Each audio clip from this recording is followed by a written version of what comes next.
Hello, j'espère que tu vas bien. On se retrouve aujourd'hui pour un épisode un peu plus coulisses, backstage, envers du décor.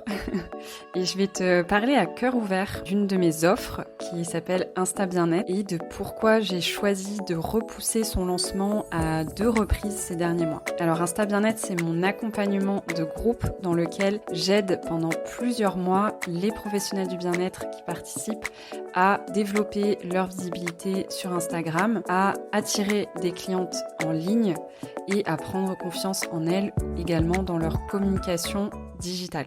Donc c'est un gros résumé, il y a énormément de modules, il y a énormément de live aussi, il y a un vrai accompagnement, un vrai suivi et j'en suis super fière et j'aime énormément ce programme et pourtant j'ai choisi 2 fois de le repousser. Alors à la base, il faut savoir que Insta Bien-être s'appelait Coach Digital il y a 1 an et demi, c'était un programme en ligne à suivre en autonomie et c'est vrai que je me suis rapidement aperçue que l'autonomie avait quand même ses limites et que c'était beaucoup plus intéressant et beaucoup plus transformateur pour mes élèves d'avoir des rendez-vous en live avec moi, d'avoir un vrai suivi quotidien sur Slack, d'avoir un vrai soutien et d'avoir aussi la possibilité de me faire corriger leurs posts. Je trouve qu'on n'apprend jamais mieux qu'en se faisant corriger. On apprend toujours mieux de ses erreurs que de ses réussites finalement. Pour moi, c'est vraiment un des gros points forts d'ailleurs de ce programme. Donc j'ai transformé Coach Digital en Insta Bien-être et j'ai fait un lancement en juin 2022 et j'ai accueilli 2 professionnels du bien-être absolument formidables dans cette première aventure d'Insta Bien-être. Et en fait, je crois que je me suis beaucoup auto-sabotée pour la suite. J'avais fait un lancement très orchestré sur plusieurs mois qui m'avait demandé beaucoup d'énergie. C'était très intense. J'ai beaucoup aimé cette période, mais ça m'a aussi beaucoup fatiguée. Et c'est vrai que quand j'ai voulu relancer, j'avais envie de faire quelque chose de beaucoup plus slow. Et en même temps, j'étais un peu perdue en fait. Je crois que je savais plus comment m'y prendre. Et quand j'ai vu la deadline de octobre 2022 s'approcher, en fait, j'ai souhaité repousser parce que tout simplement en septembre, on a déménagé en France avec mon mari. Ça a été un gros changement de vie. On a dû trouver un appartement, on a dû déménager, s'installer, se faire à cette nouvelle vie. Et c'est vrai que j'étais pas du tout assez présente en fait pour accompagner de nouvelles personnes. Et j'avais décidé de repousser en janvier, sauf qu'en janvier, rebelote, le moment de préparer le lancement, donc même à partir d'octobre-novembre arrive et je bloque en fait, j'ai peur.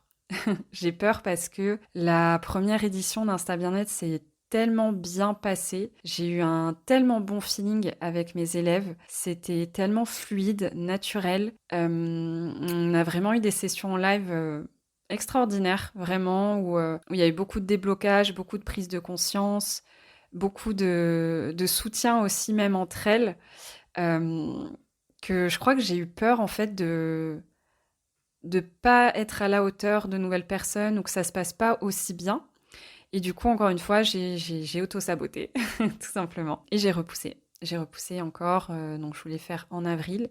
Et puis finalement, en avril, j'étais malade pendant 2 semaines. Je suis aussi partie 1 semaine en vacances, donc encore une fois, j'ai pas eu le temps vraiment de préparer mon lancement correctement. Et en fait, je me suis dit, est-ce que c'est vraiment le lancement le problème? Et c'est là que en fait, j'ai mis le doigt sur le fait que j'avais peur, en fait, tout simplement.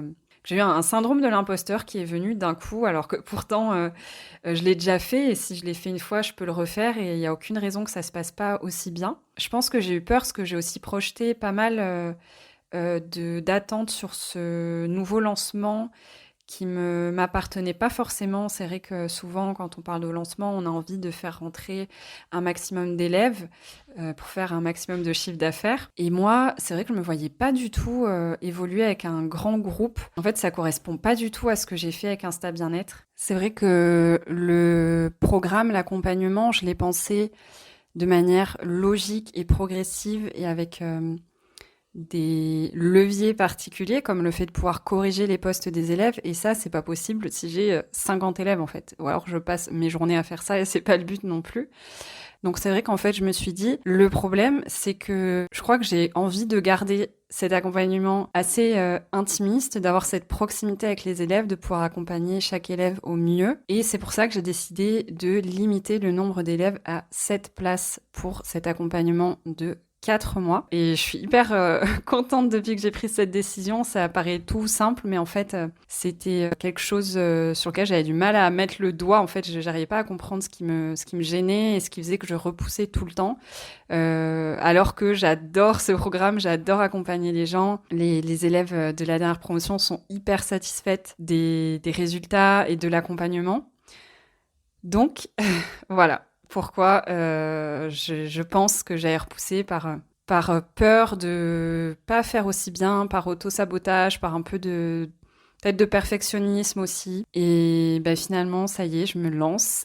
Insta Bien-être va rouvrir ses portes le 30 mai et on va passer 4 mois ensemble et ça va être trop bien. Donc on se retrouvera ensemble en live 2 fois par mois. Vous aurez aussi la possibilité de me faire corriger toutes les semaines vos posts. Donc ça, c'est un vrai plus d'après les dernières participantes.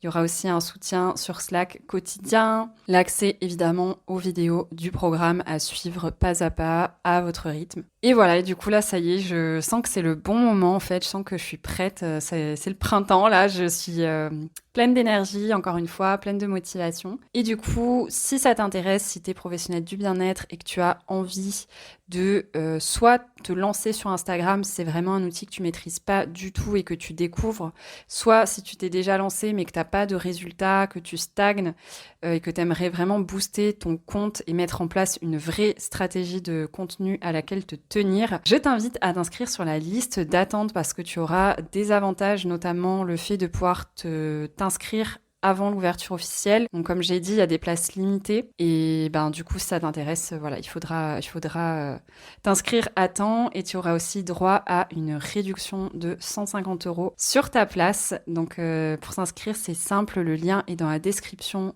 de cet épisode. Et un truc qui est important aussi avec ce programme, c'est qu'en fait tout ce que tu vas apprendre dans Insta Bien-être va te servir pas que uniquement pour Instagram. Tu vas voir que les stratégies, tout le travail aussi sur le client idéal, sur le storytelling, ce sont des éléments en fait que tu vas pouvoir utiliser pour toute ta communication, que ce soit pour ton site web, si tu utilises d'autres réseaux sociaux, si tu veux lancer ton podcast, etc. Il y aura aussi des masterclass avec des thématiques, donc ce sera vraiment à la demande selon la volonté du groupe. Donc on pourra aussi très bien faire des masterclass sur le podcast si c'est quelque chose qui t'intéresse par exemple, ou sur tout autre support de communication qui reste dans mon domaine d'expertise, ou alors on fera intervenir d'autres experts. Ce sera vraiment créé sur mesure selon les besoins du groupe.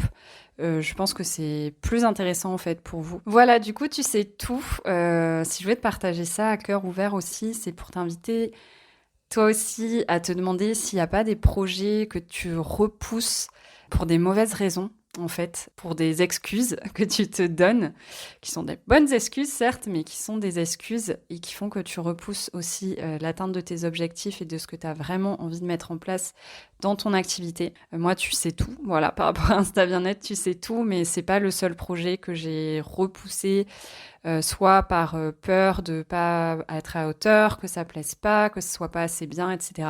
Mais j'essaye de travailler vraiment là-dessus. C'est un de mes objectifs de 2023, c'est de sortir en fait les offres qui me font kiffer et de voir ce que ça donne, mais en tout cas de les sortir, qu'elles arrêtent de rester juste dans ma tête. Voilà. Écoute, j'espère que ça t'aura inspiré une petite réflexion. Si tu as envie qu'on échange à ce sujet, n'hésite pas à m'écrire sur Instagram. Le lien est dans la description de cet épisode et je te dis à demain pour un nouvel épisode de Bien-être 2.0.